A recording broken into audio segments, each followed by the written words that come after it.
Professor Carmine Gentile is using human stem cells to make biological ink, with which he prints 3D mini hearts. We are actually aiming at fully mimicking the human heart. We are putting together cells from the muscle tissue together with cells of the blood vessels.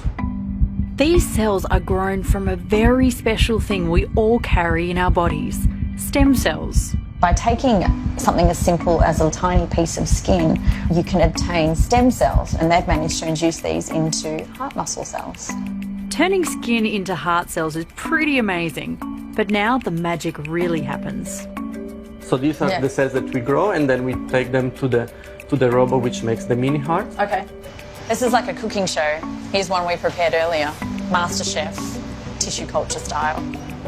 Carmine's bioink is printed onto a lattice or patch, custom built to replace the damaged part of the heart. Oh my goodness. Layer by layer by layer. Correct. Wow. Much finer than your average commercial 3D printer. So we use them to bioprint the desired patch. Wow. And provide that to the cardiac surgeons. That's amazing. This kind of technology is incredibly exciting to me because for a patient like John, the ability to take out the scarred parts of the heart that aren't working and replace those with little patches of healthy working heart cells, look, the implications are potentially enormous.